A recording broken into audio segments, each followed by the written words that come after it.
اعوذ باللہ من الشیطان الرجیم، بسم اللہ الرحمن الرحیم۔ ماہ محرم کہ وہ مہینہ کہ اپنے اندر جو ان واقعات کو سموئے ہوئے ہے کہ جس کے آتے ہی اہل بیت عصمت و طہارت میں صف ماتم بچ جایا کرتا تھا۔ ایک گریہ و بکا کی کیفیت ہوتی تھی اس مہینے میں، کیونکہ اپنے اندر ان واقعات کو سموئے ہوئے، اپنے اندر ان واقعات کو ڈالے ہوئے ہے کہ جن واقعات کو دیکھ کے ہر آنکھ اشک بار ہوتی ہے۔ اتنی عظیم ہستیوں کے اوپر اتنے عظیم مظالم ہو گئے اس مہینے میں، لہٰذا ارادہ کیا کہ اس ماہ میں ہونے والے مظالم کو ترتیب کے ساتھ آپ کے سامنے پیش کیا جائے، تاکہ اس زمانے کی وہ ٹائم لائن آپ کے سامنے واضح ہو سکے کہ کس طریقے سے تاریخ اپنی کروٹ بدل رہی تھی، کس طریقے سے یہ مظالم ہیں جو اہل بیت عصمت و طہارت کے اوپر ڈھائے جا رہے تھے۔ لہٰذا پہلی محرم کے جو منظر دکھائی دیتا ہے وہ یہ کہ امام قصر بنی مقاتل میں امام نے قیام کیا۔ سلسلہ یہ تھا کہ جب امام مکے سے چلے تھے تو مختلف مقامات پہ رکتے تھے، مختلف مقامات پہ قیام کرتے تھے، آرام کرتے تھے، اور وہاں کے آگے پیچھے رہنے والوں کو دعوت حق دیا کرتے تھے اور بیان کیا کرتے تھے کہ میرے ساتھ جڑ جاؤ، میرے ساتھ مل جاؤ، میں آگے کی منزل کی جانب جا رہا ہوں۔ امام نے قصر بنی مقاتل میں قیام کیا اور جب اس مقام پہ رکے تو دیکھا کہ اس مقام سے قریب ہی کچھ خیمے ہیں۔ کہاں معلوم کرا کہ کس کے خیمے ہیں؟ بتایا گیا کہ عبید اللہ ابن حر جعفی کے خیمے ہیں۔ اچھا، امام نے انہی کے قبیلے میں سے کہ جو امام کے مؤذن تھے جناب عبداللہ ابن مسروق جعفی، جو کہ اس کاروان کے مؤذن بھی تھے، امام نے ان کو جو ہے وہ عبداللہ ابن حر جعفی کے پاس بھیجا، کہا کہ جا کے دعوت حق دو، بتاؤ کہ فرزند رسول ہیں کہ جو کربلا کی جانب اور جو کوفے کی جانب رواں دواں ہیں۔ عبداللہ ابن مسروق جعفی اس خیمے کے پاس گئے، جانے کے بعد پہلے تو وجہ پوچھی کہ کیا وجہ ہے کہ آپ جو ہیں وہ کوفے سے باہر نکل کے ایک بیابان میں آ کے رکے ہوئے ہیں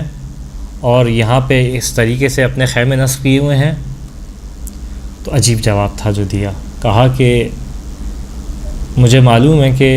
امام حسین جو ہیں وہ فرزند رسول کوفے کی جانب آ رہے ہیں،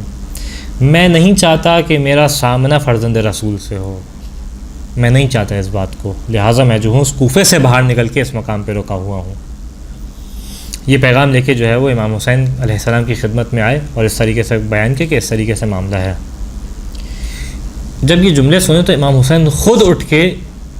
عبداللہ ابن حر جعفی کے پاس گئے، عبید اللہ ابن حر جعفی،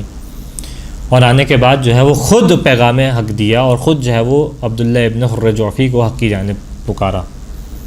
تو تاریخ نے بڑے عجیب جملے ہیں جو عبداللہ ابن حر جعفی کے نقل کیے ہیں۔ کہا کہ مجھے معلوم ہے جو آپ کے ساتھ آئے گا وہ قیامت کے دن سعادت مندوں میں سے ہوگا، اس بات کا مجھے علم ہے، میں جانتا ہوں، لیکن پھر بھی میں آپ کے ساتھ نہیں آ سکتا۔ یہ میری سواری ہے، جو بہترین سواری ہے، آپ اس کو اپنے ساتھ لے جائیں۔ یعنی اپنے آپ کو بچا رہے تھے، اپنی سواری کو دینا چاہ رہے تھے۔ الفاظ بدل کے کہوں تو یہاں پہ جناب ابراہیم کا قضیہ نہیں ہے کہ جان بچ جائے گی اور گوسفند جو ہے وہ ذبح ہو جائے گا۔ کہا کہ دیکھو ہمیں، اب امام حسین نے کہا علیہ السلام کہ ہمیں تمہارا نفس چاہیے، ہمیں تم چاہیے، تمہاری سواری نہیں چاہیے۔ اگر تم ہمارے ساتھ آتے ہو تو ہمیں تمہاری سواری کی ضرورت نہیں ہے، اور اگر تم اپنی ذات کو ہم سے جدا کرتے ہو، اپنے آپ کو ہم سے پیچھے رکھتے ہو، تو ہمیں تمہاری سواری کی بھی حاجت نہیں ہے۔ اور ایک روایت کے بقول امام نے بڑا عجیب جملہ کہا کہ اگر تم اپنے نفس کو ہم سے دور رکھتے ہو، اپنی جان کو ہم سے دور رکھتے ہو، تو یہ ڈھونگ رچانے کی ضرورت نہیں ہے، فلا تظاہر علینا، اس طریقے سے ڈھونگ نہ مچاؤ۔ تاریخ بیان کرتی ہے کہ امام واپس آ گئے، لیکن تاریخ نے یہ لکھا، عبداللہ ابن حر جعفی کے جملے لکھے بعد میں، کہ بڑا پچھتاوا تھا ان کو کہ سفینہ نجات ان کے بڑے قریب سے ہو کے گزر گیا، اس کا آخر تک ان کو زندگی میں پچھتاوا رہا۔ خلاصہ تاریخ بیان کرتے کہ امام واپس آ گئے اور رات کے آخری پہر تک جو ہے وہ قصر بنی مقاتل میں رہے، اور رات کا جب بالکل آخری پہر آ گیا تو حکم دیا کہ اب یہاں سے جو ہے وہ سواریوں کو آگے بڑھایا جائے۔ یہاں پہ تاریخ ایک اور منظر نقل کرتی ہے کہ جیسے ہی سواریاں آگے بڑھنے لگیں تو امام راوی بیان کرتا ہے کہ امام کو سواری کے اوپر کچھ لمحے کے لیے نیند آ گئی، اور جیسے ہی آنکھ کھلی تو مسلسل کہتے جاتے تھے انا للہ و انا الیہ راجعون، کلمہ استرجاع 3 دفعہ اس کلمے کو امام نے کہا۔ تاریخ بیان کرتی ہے کہ جناب علی اکبر آگے بڑھے اور کہا بابا کیا وجہ ہے اس کلمے کے استعمال کی، کیا ایسا موقع ہے کہ آپ نے اس کلمے کو استعمال کیا؟ کہا کہ جب میری آنکھ لگی تو میں نے دیکھا کہ ایک سوار ہے جو ندا دے رہا ہے، اور یہ ندا دیتا جاتا ہے کہ کاروان ہے جو اپنی منزل پہ آگے بڑھ رہا ہے اور موت ہے جو ان کے پیچھے آ رہی ہے۔ اگلا سوال بڑا سادہ سا جناب علی اکبر کا تھا، لیکن جس سوال نے اور اس کے بعد جناب علی اکبر کے اظہار نے آقا حسین کا دل جیت لیا۔ کہا کہ بابا یہ بتائیں کہ کیا ہم حق پہ نہیں ہیں؟ کہا اس خدا کی قسم جس کی جانب ہمیں پلٹ کے جانا ہے ہم حق پہ ہیں۔ تو اگلا جملہ بڑا عجیب تھا کہ بابا اس میں پھر کیا فرق پڑتا ہے کہ ہم موت پہ جا پڑیں یا موت ہم پہ آ جائے؟ یہ جملہ کہنا تھا، روایت سے محسوس ہوتا ہے کہ دل جیت لیا اس جملے نے آقا حسین کا، اور کہا کہ خدا تمہیں جزائے خیر عطا کرے، خدا تمہیں جزائے خیر عطا کرے۔ تاریخ بیان کرتی ہے کہ یہاں پہلی محرم کا سورج ڈھلا، دوسری محرم کا دن آیا اور یہ کاروان زمین عشق زمین کربلا میں وارد ہوا، اور جیسے ہی زمین کربلا میں وارد ہوا تو آقا کی سواری نے آگے بڑھنے سے اپنے قدم کو روک لیا۔ بعض ایک تاریخ میں اس بات کو بھی نقل کیا بعض ایک مقاتل میں کہ امام نے سواری کو تبدیل کیا۔ علم تو سب کچھ ہے لیکن اتمام حجت چاہتے ہیں، یہاں تک 7 سواریوں کو تبدیل کیا امام نے۔ جب کوئی سواری آگے نہ بڑھی تو کہا کہ زمین کا نام معلوم کرواؤ، اس زمین کا نام کیا ہے؟ تو کہا گیا کہ زمین کا نام غازریہ ہے۔ کہا نہیں کوئی اور نام ہے تو یہ بتاؤ۔ اس زمین والوں کو بلایا، کہا کہ مولا اس زمین کا نام ایک نام نینوا بھی ہے۔ کہا نہیں کوئی اور نام ہے تو بتاؤ۔ کہا کہ اس زمین کو شاطئ الفرات بھی کہتے ہیں۔ کہا نہیں کوئی اور نام ہے تو بتاؤ۔ کہا کہ ایک نام جو ہم نے اپنے بزرگوں سے سنا ہے، اس زمین کو کربلا بھی کہتے ہیں۔ جیسے ہی امام نے یہ لفظ کربلا سنا فوراً خدا کی بارگاہ میں ہاتھوں کو بلند کیا، اعوذ باللہ من الکرب والبلا، اے پالنے والے میں کرب اور بلا سے تجھ سے پناہ مانگتا ہوں۔ تاریخ لکھتی ہے اس کے بعد امام نے ہونے والے واقعات کو بیان کرنا شروع کیا کہ ہاں ہونا واللہ منع ہو رکابنا، کہ یہ وہ جگہ ہے کہ جہاں پہ ہماری سواریاں رکیں گی، سواریوں سے اتریں گے۔ ہاں ہونا واللہ صف کو دماءنا، یہ وہی زمین ہے کہ جہاں پہ ہمارے خون کو بہایا جائے گا۔ ہاں ہونا واللہ حد کو حریمنا، یہ وہ مقام ہے، یہ وہ زمین ہے کہ جہاں ہماری حرمت کو پامال کیا جائے گا۔ پھر کہا کہ ہاں ہونا واللہ قتل و رجالنا، یہ وہی زمین ہے کہ جس پہ ہمارے مردوں کو قتل کیا جائے گا۔ ہاں ہونا واللہ ذبح اطفالنا، یہ وہی زمین ہے کہ جس پہ ہمارے بچوں کو ذبح کیا جائے گا۔ اگلا جملہ بڑا عجیب تھا کہ ہاں ہونا واللہ تدار قبورنا، کہ یہ وہی زمین ہے اللہ کی قسم کہ جہاں ہماری قبروں کی زیارت گاہ بنے گی، یہ وہی زمین ہے۔ اور اس کے بعد کہا بہذہ التربہ وعدنی جدی رسول اللہ، کہ یہ وہی زمین ہے، کہ یہ وہی مٹی ہے کہ جس کا وعدہ میرے جد اللہ کے رسول نے مجھ سے کیا ہے، اور یہ وہ وعدہ ہے کہ جس کی مخالفت نہیں ہوتی۔ یہاں تک کہ امام نے اس زمین کو خریدا، اور تاریخ بیان کرتی ہے 60,000 دینار کے عوض جو ہے وہ اس زمین کو خریدا ہے امام نے زمین کو خریدا، اور خریدنے کے بعد اہل غازریہ کو واپس وقف کر دیا، لیکن ایک شرط کے ساتھ وقف کیا کہ دیکھو یہ زمین تمہیں واپس دیے دیتا ہوں، لیکن اس شرط کے ساتھ کہ اس زمین پہ جب بھی ہماری قبر کی کوئی زیارت کرنے والا آئے تو دیکھو اس کی رہنمائی کرنا ہماری قبر کی جانب، ایسا نہ ہو میرا زائر میرا راستہ بھٹک جائے۔ کہا کہ دیکھو جب بھی اس زمین پہ میرا زائر آئے تو اس سے اپنے پاس مہمان روکنا، اس کی خدمت کرنا۔ اللہ اکبر۔ تاریخ بیان کرتی ہے کہ یہ دوسری محرم کا دن بھی گزرا، یہاں تک کہ تیسری محرم آئی۔ کتنا خیال ہے آقا حسین کو اپنے زائر کا، کتنا خیال ہے واقعاً۔ تیسری محرم آئی اور تیسری محرم کو امام نے اپنے انتہائی چاہنے والے صحابی قیس ابن مصہر سیداوی کو جو ہے وہ کوفے کی جانب پیغام لے کے بھیجا کہ جا کے کوفے والوں کو پیغام دے دو کہ حسین ابن علی تمہارے بہت قریب آ چکے ہیں۔ تاریخ بیان کرتی ہے کہ یہ جو ہے وہ پیغام لے کے کوفے کی جانب بڑھے، لیکن ان کو کوفے میں داخل ہونے سے پہلے ہی پکڑ لیا گیا، اور پکڑنے کے بعد ابن زیاد کے سامنے پیش کیا گیا اور ابن زیاد نے ان کو شہید کر دیا۔ امام کے بڑے جانثار صحابی تھے۔ یہاں یہ شہادت ہوئی اور جیسے ہی یہ خبر امام تک پہنچی شہادت کی، بڑے عجیب جملے ہیں جو امام نے کہا ہے۔ بارگاہ خداوندی میں ہاتھوں کو بلند کیا اور خود یہ جناب قیس ابن مصہر سیداوی کے مقام کو بیان کرتے ہیں کہ اللہم اجعل لنا ولشیعتنا عندک منزلا کریما، اے پالنے والے ہمارے لیے ہمارے شیعوں کے لیے اپنے پاس ایک بڑی کرامت والی منزل قرار دے۔ وجمع بیننا وبینہم فی مستقر رحمتک، اے پالنے والے ہمیں اور ہمارے شیعوں کو ایک ایسے مقام پہ قرار دینا کہ جہاں تیری رحمت ہی رحمت ہو۔ ایک یہ واقعہ تیسری محرم کو پیش آیا۔ دوسرا واقعہ جو اہم ترین پیش آیا کہ تیسری محرم کو زمین کربلا میں عمر سعد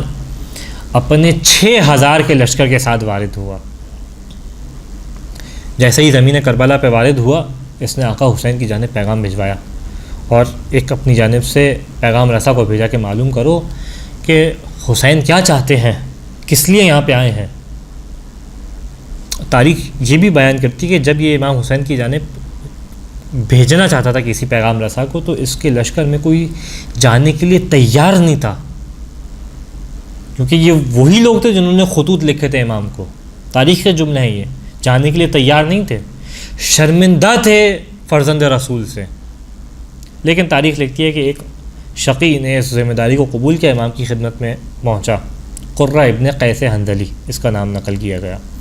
امام کی خدمت میں پہنچا اور آنے کے بعد کہتا ہے کہ کیا چاہتے ہیں، کیوں اس زمین پہ آئے ہیں؟ کہا کہ تم لوگوں نے مجھے خط لکھے تھے، خطوط کو دکھایا، تم لوگوں نے مجھے خط لکھے تھے، اگر تمہیں میرا آنا پسند نہیں ہے تو میں واپس چلا جاتا ہوں۔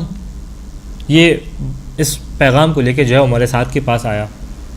عمر سعد نے یہی پیغام جو ہے وہ ابن زیاد کو بھیجا کہ میں نے امام حسین سے، وہ خط لکھا کہ میں نے امام حسین سے معلوم کرایا کہ کس خاطر جو ہے وہ آپ اس زمین پہ آئے ہیں۔ تو انہوں نے کہا کہ مجھے کوفے والوں نے خط لکھا تھا، مجھے کوفے والوں نے خط لکھ کے بلایا ہے، اگر پسند نہیں ہے تو میں واپس چلا جاؤں۔ ابن زیاد نے جواب دیا کہ جا کے حسین سے بیعت طلب کرو، اگر بیعت کرتے ہیں تو صحیح، ورنہ پھر ہم دیکھیں گے، بیعت کرتے تو ہم دیکھیں گے، ورنہ جو ہے وہ اس کے بعد وہ اشارہ ہے کہ اس کے بعد جنگ و قتال ہوگا۔ عمر سعد نے یہ خط امام تک نہیں بھیجا اور یہ پیغام امام تک نہیں بھیجا۔ کیوں نہیں بھیجا؟ کیونکہ اس کو معلوم، تاریخ کے جملے ہیں، اس کو معلوم تھا فی جوفہ قلب عبیہ، کہ ان کے سینے میں عبیہ، ان کے سینے میں ایک ایسا دل ہے کہ جو انکاری ہے، جو بیعت کو قبول کرنے والا نہیں ہے۔ معلوم تھا یہ فرزند رسول ہیں، بیعت کو قبول نہیں کریں گے۔ یہاں تک تاریخ بیان کرتی ہے کہ ایک جانب یہ واقعہ پیش آیا، ایک جانب کوفے میں ابن زیاد نے مسجد کوفہ کے اندر لوگوں کو ابھارنا شروع کیا امام حسین کے خلاف، کہ تاکہ لشکر کو جمع کیا جائے اور مزید لشکر کو بھیجا جائے۔ اور اس کے بعد جو ہے وہ مسلسل لشکروں کی ایک تعداد تھی، فوج کی ایک تعداد تھی جو عمر سعد کے پاس آ کے ملتی جاتی تھی، یہاں تک کہ تاریخ بیان کرتی ہے کہ 30,000 کا لشکر ہے جو اس کے بعد تیسری محرم کے بعد آہستہ آہستہ آ کے عمر سعد کے پاس جمع ہوا۔ یہاں تک کہ چوتھی محرم آئی اور 4 محرم کو قاضی شریح نے کوفے کے اندر فتویٰ جاری کیا کہ امام حسین کا قتل جائز ہے بلکہ واجب ہے، نعوذ باللہ من ذالک۔ یہاں تک کہ 6 محرم آئی اور 6 محرم کو عمر سعد نے نہر فرات کے اوپر، دریائے فرات کے اوپر پہرے کو لگا دیا اور 3000 کے لشکر کو تعینات کیا کہ کوئی اہل بیت عصمت و طہارت میں سے پانی کے قریب نہ جائے۔ ایک یہ واقعہ 6 محرم کو پیش آیا۔ دوسرا واقعہ یہ کہ جناب حبیب ابن مظاہر جو کہ قبیلہ بنی اسد سے تعلق رکھتے تھے، امام حسین کے بچپن کے ساتھی، بچپن کے صحابی، امام کی خدمت میں حاضر ہوئے، کہا مولا مجھے اجازت دے میں اپنے قبیلے جاؤں اور جانے کے بعد وہاں سے آپ کی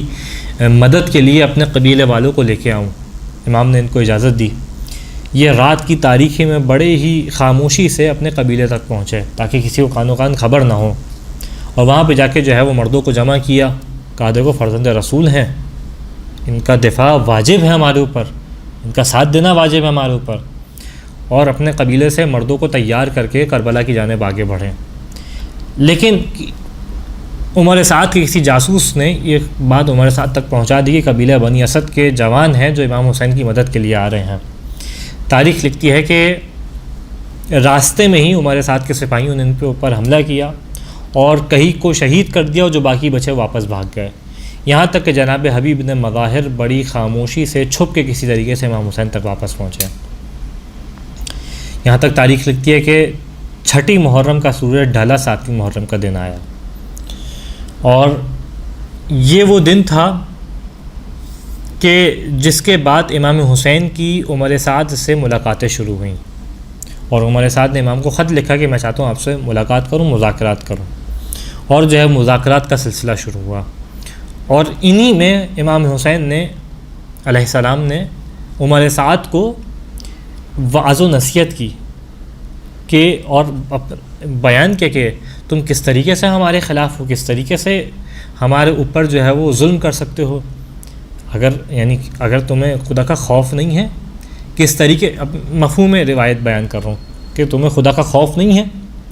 کہ جب تم خدا کی بارگاہ میں حاضر ہوگے تو کیا جواب دو گے، کس طریقے سے خدا سے کلام کرو گے کہ فرزند رسول کو میں نے قتل کیا، فرزند رسول کے اوپر میں نے ظلم ڈھایا۔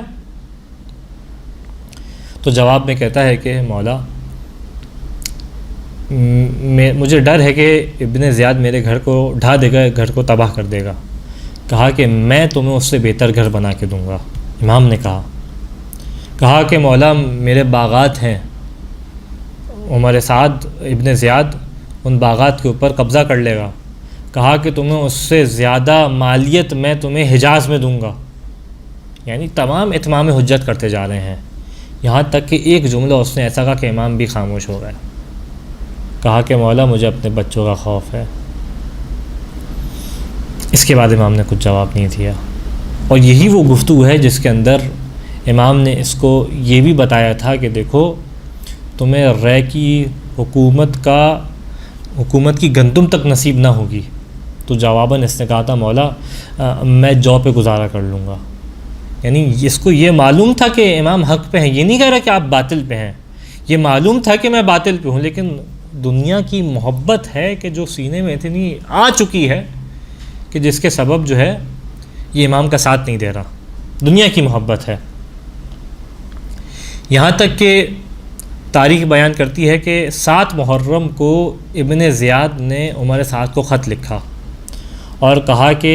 دریا کے اوپر، فرات کے اوپر پہرے کو مزید سخت کر دو، اتنا سخت کر دو کہ خیمہ حسینی تک آب کا ایک قطرہ بھی نہ پہنچے، اتنی سخت بندش آب کر دو۔ یہاں تک تاریخ لکھتی ہے کہ 8 محرم آئی، اور 8 محرم کا وہ دن تھا کہ جس دن خیمہ حسینی میں بچے پیاس سے بلک رہے تھے، پانی کا ایک بوند بھی باقی نہیں بچی تھی۔ یہاں تک کہ 8 محرم بھی ڈھلی اور 9 محرم کا سورج نکلا۔ تاریخ بیان کرتی ہے کہ جب یہ امام حسین کی عمر سعد سے ملاقاتیں ہوئیں، ایک ملاقات نہیں 2-3 ملاقاتیں جب امام حسین کی علیہ السلام کی عمر سعد سے ہوئیں، تو عمر سعد نے ایک خط تھا جو ابن زیاد کے نام لکھا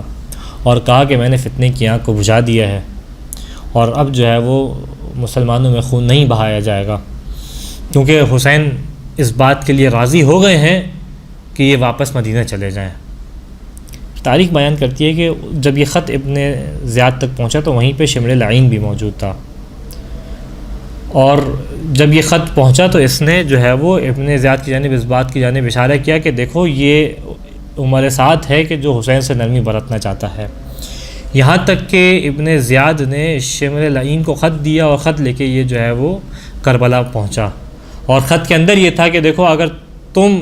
جنگ کر سکتے ہو تو جنگ کرو، وَإِلَّا لشکر کی سربراہی جو ہے وہ شمر کے ہاتھ آ جائے گی۔ جیسے ہی یہ خط اور جیسے ہی شمر جو ہے وہ